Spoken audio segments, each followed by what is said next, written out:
નમસ્કાર મિત્રો, વિડીયોમાં તમારું સ્વાગત છે. મિત્રો, હાલમાં જ રક્ષાબંધન પહેલા એક દુઃખદ ઘટના બની છે. નદીની અંદર નાવા ગયેલા 3 ભાઈઓનું પાણીમાં ડૂબી જવાથી રીબાઈને મોત થયું છે.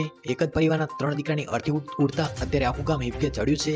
મિત્રો, આજના સમયની આ બનેલી ઘટના વિશે વિગતવાર વાત કરીએ તો પાણીની અંદર ડૂબી જવાના કારણે 3 જેટલા ભાઈઓના મૃત્યુ થયા છે અને આ પ્રકારની ઘટના બનતાની સાથે જ પરિવારની માથે મોટો આ પહાડ તૂટી પડ્યો છે અને અત્યારે સમગ્ર પરિવારમાં માતમ છવાયો છે. મિત્રો, આજના સમયની અંદર માણસની ઉપર ક્યારે કઈ મોટી મુશ્કેલી આવી પડે તેનું કંઈ જ નક્કી હોતું નથી. તો મળતી માહિતી પ્રમાણે અત્યારે 3 ભાઈઓ પોતાની મિત્રો સાથે નદીની અંદર નાવા ગયા હતા ત્યારે 3 ભાઈઓ અચાનક ડૂબવા લાગ્યા હતા.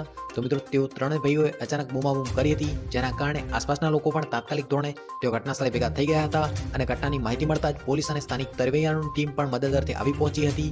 પરંતુ આ 3 ભાઈઓ ડૂબી ગયા હતા અને 3 કલાકની ભારે મહેનત બાદ તેમના મૃતદેહ નદીની અંદરથી મળી આવ્યા હતા. તો મિત્રો, આ ઘટના બાળમેરના લુણી નદીની અંદર બની હતી અને આ ઘટનાની જાણ થતાં પરિવારના લોકો પણ તાત્કાલિક ઘટના સ્થળે પહોંચી ગયા હતા. તો મિત્રો, મળતી માહિતી મુજબ 15 વર્ષનો રાહુલ, 16 વર્ષનો વિકાસ અને 15 વર્ષનો મહેન્દ્ર આ 3 સગા પિતરાઈ ભાઈ હતા અને તેમનું નદીની અંદર નાવા જતા રક્ષાબંધન પહેલા જ મોત થઈ ગયું છે. જો મિત્રો, તમે પણ તેમને શ્રદ્ધાંજલિ પાઠવવા ઈચ્છો છો તો કોમેન્ટ બોક્સની અંદર ઓમ શાંતિ જરૂરથી લખજો. તો મિત્રો, આ દુઃખદ બનાવ વિશે તમારું શું કહેવું છે તે અમને જણાવી શકો છો. તો મિત્રો, બસ અમારા આજના વિડીયો પૂરતું આટલું જ. વિડીયો પસંદ આવે તો વિડીયોને લાઈક કરો, શેર કરો અને ચેનલને સબસ્ક્રાઇબ કરો. ધન્યવાદ.